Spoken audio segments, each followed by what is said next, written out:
بسم الله الرحمن الرحیم د ولس غږ یوټیوب چینل درنو لیدونکو ستړي مشئ په دې کې چې ټول روغ اوسېږئ دلته د کاږي ولسوالۍ کې د سړک د غاړې نه چې موږ کتل دغه ځوانان لګیا وو په دې پټو کې بلچې وهلې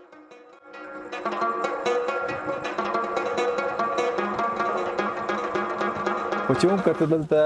پلي دوی راوباسي د غنم چې ریبلي نور هم پټي ورته واړول او غنم نه باد هم کرلی تخم اخلو دا وړو کور ده بیا کور کې چې دی ته نه دا پلیش کوو ډکې یو خوا ته ورته پلي بل خوا بیا په بامه وارو پلي چې کله وچ شو بیا ښار ته وړو